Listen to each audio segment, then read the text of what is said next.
Bom, vamos voltar então, gente.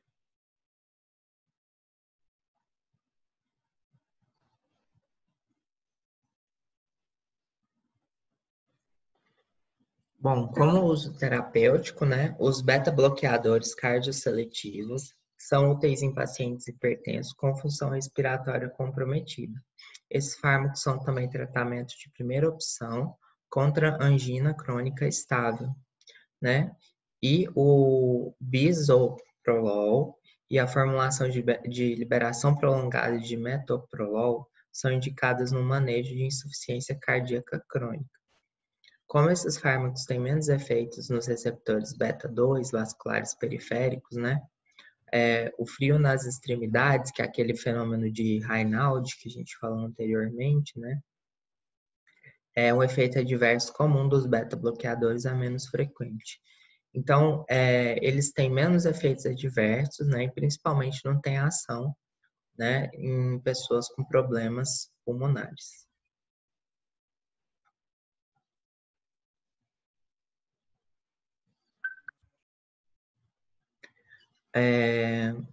Aqui só mostrando, né? No caso, né? Como a gente tem antagonistas competitivos, né? Então, esses antagonistas competitivos, eles vão competir contra o agonista próprio, né? Que é a epinefrina dos receptores beta. Quer fazer o quê aqui? Fazer o quê?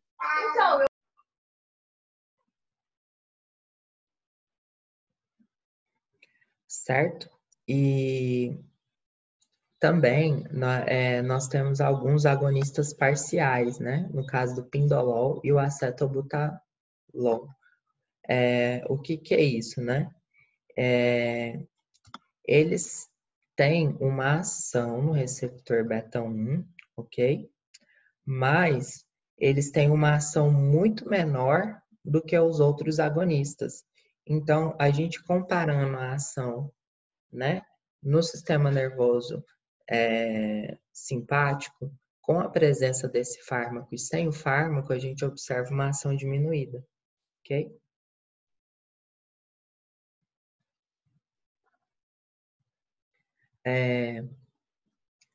Que no caso são esses agonistas parciais, né? Que no caso é o acetobutolol e o pindolol. Quais são as ações, né? No caso, o acetobutolol, ele é beta-1 seletivo, né? E o pindolol, ele é não seletivo. Eles não são antagonistas puros, né? Esses fármacos também têm a capacidade de estimular fracamente os receptores beta-1 e beta-2 por terem leve atividade simpatomimética intrínseca.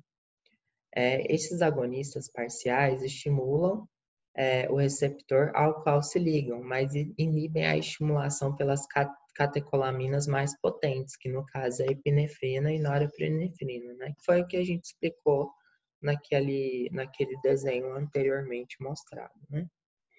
O resultado dessas ações opostas é um efeito bem diminuído na frequência e no débito cardíaco, né? Comparado ao efeito dos beta-bloqueadores, né? Sem essa ação parcial, né? Uma ação agonista menor.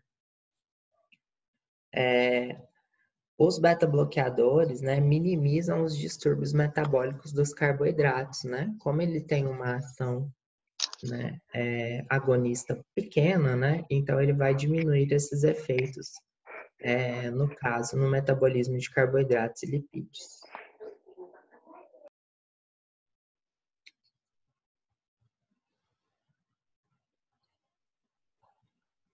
Bom, o seu uso terapêutico na hipertensão, né?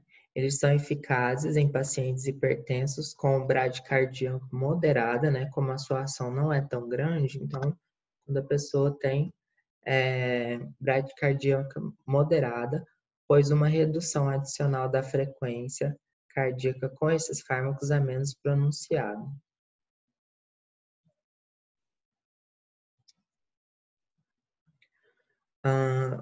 Bom, e o labetalol e o carvediol, ok? Que são antagonistas adrenoceptores alfa e beta, né? O labetalol e o carvediol são bloqueadores com ação alfa-1 bloqueadores e beta-bloqueadores concomitantes que produzem vasodilatação periférica, reduzindo a pressão arterial. Eles contrastam com outros beta-bloqueadores que produzem vasoconstricção periférica inicial e por isso são úteis em pacientes hipertensos, para os quais o aumento da resistência vascular periférica é indesejável, tudo bem? E o carvediol também diminui, né, a peroxidação lipídica e o engrossamento da parede vascular, né? No caso, que são efeitos benéficos, né, na pessoa que tem insuficiência cardíaca. Eles são utilizados, né, na hipertensão e na insuficiência cardíaca, né? O labetalol é usado como alternativa da metildopa no tratamento da hipertensão induzida pela gestação. E o labetalol por via intravenosa também é utilizado no tratamento de emergências hipertensivas, porque reduz a pressão arterial rapidamente. Os beta-bloqueadores não devem ser utilizados em pacientes com exacerbação aguda da insuficiência cardíaca, né, pois podem piorar a condição. Entretanto, o carvediol, bem como o metoprolol e o bisoprolol, é benéfico em pacientes com insuficiência cardíaca crônica estável. Esses fármacos atuam bloqueando os efeitos da estimulação simpatomimética no coração, o que com o tempo piora a insuficiência cardíaca.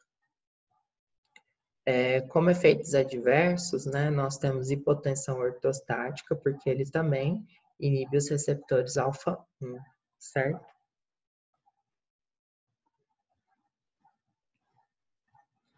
Bom, aqui mostrando, né, as aplicações clínicas dos beta-bloqueadores, né, de maneira geral, eles auxiliam na hipertensão, no glaucoma, né, terapêutica da enxaqueca profilática, né, principalmente o propranolol, ok?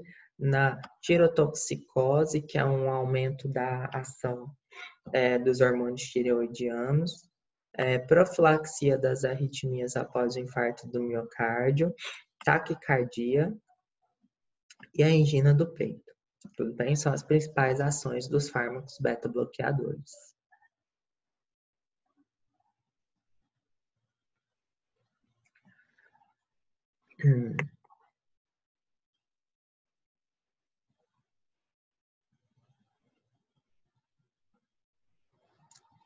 Então, assim, fármacos para o coração, né, e impotência sexual masculina, né? Quais são os que a gente tem reconhecidamente, né, que quanto ao seu mecanismo de ação é determinado que dá impotência, né? Os antagonistas alfa-1, tá certo? Então, aqueles que agem em receptores alfa, que são aqueles primeiros que a gente viu na aula, eles vão diminuir a ereção, tá certo? Quanto aos beta, né? Ainda não se conhece o mecanismo de ação. E tem relatos clínicos, né?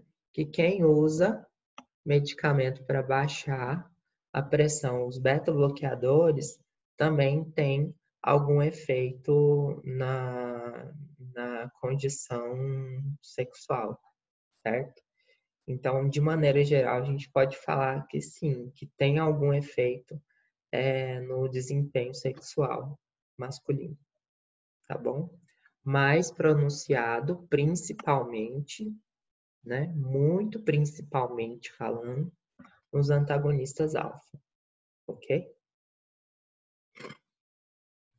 Agora, quanto aos betas, né? São determinações clínicas, né? São relatos de pacientes. Estes fármacos aqui, né, eles são bem menos importantes do que os que a gente viu anteriormente, né? São os fármacos que afetam a liberação ou captação dos neurotransmissores. Alguns fármacos atuam no neurônio adrenérgico, interferindo na liberação, né, deste neurotransmissor, né, a adrenalina, né, ou a noradrenalina, nas vesículas de armazenamento, alterando a captação do neurotransmissor para dentro do neurônio adrenérgico. Contudo, devido ao advento de novos fármacos, né, e mais potentes, com menos efeitos adversos, esses fármacos raramente são usados na terapêutica. Um exemplo é a reserpina, que ela ainda é remanescente. Ok?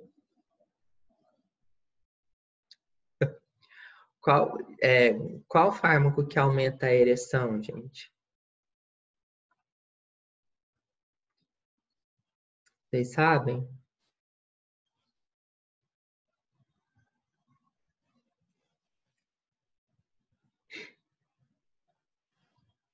Hum?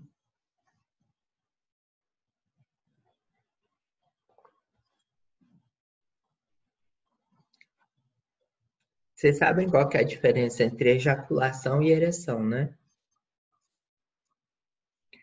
O alfa 1, nossa, eu escrevi errado, perdão, gente. É ejaculação, tá?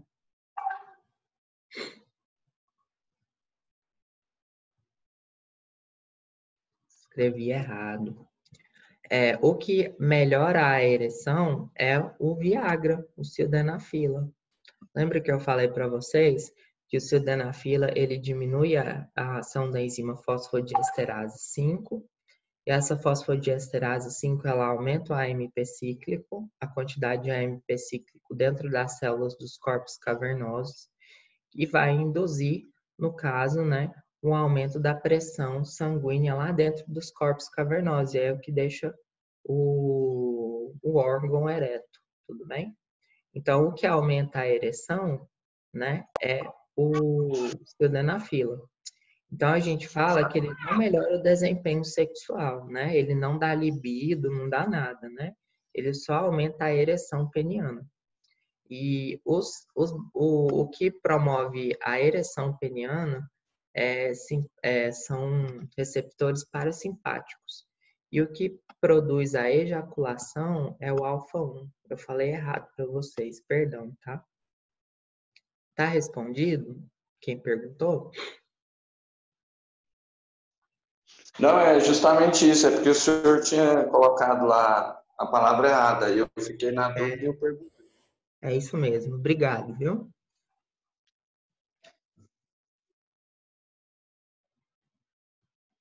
Bom, a reserpina é um alcaloide vegetal que bloqueia o transporte dependente, né, de íons magnésio e trifosfato de adenosina e de aminas biogênicas, né? No caso, norepinefrina, dopamina e serotonina, do citoplasma para as vesículas de armazenamento no terminal do sistema nervoso adrenérgico e de todos os tecidos corporais. No final do período de bloqueio de transporte, isso causa uma depressão, ou seja, uma quebra, né, das aminas biogênicas. Em geral, a função simpática é bloqueada devido à baixa liberação desse neurotransmissor. E a reserpina, que é o principal exemplo, né, tem início de ação lento e duração de ação longa e efeitos que persistem por vários dias depois que o seu uso é interrompido. Foi usada no tratamento da hipertensão, mas hoje ela é substituída principalmente pelos beta-seletivos, né, beta 1.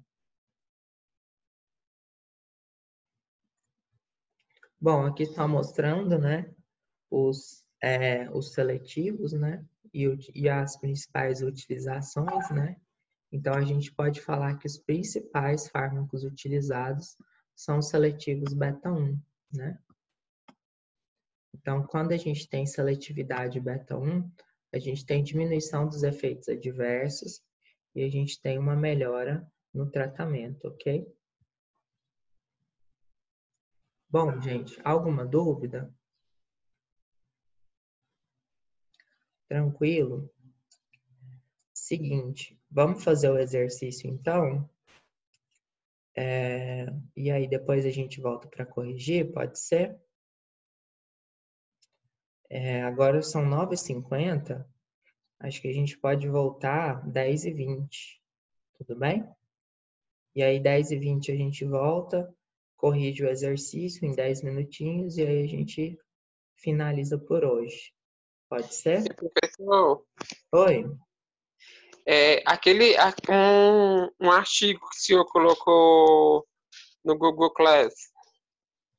Aquilo lá é só para quem não fez o exercício avaliativo, sabe? Dos 2 pontos. Uhum.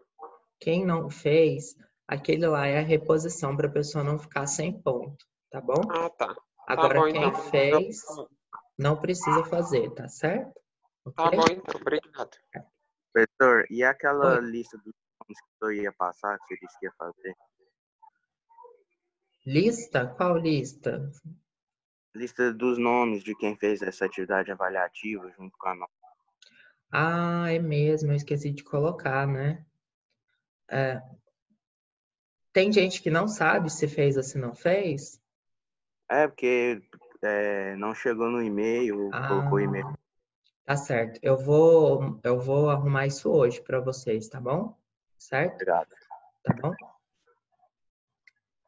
Bom, então vamos fazer então, gente. Aí é porque eu esqueci mesmo de mandar essa lista, tá? Mas eu mando hoje para vocês sem falta, tá certo? Então vamos voltar às 10h10, tá bom? Para corrigir os exercícios, pode ser? Então até daqui a pouco, gente.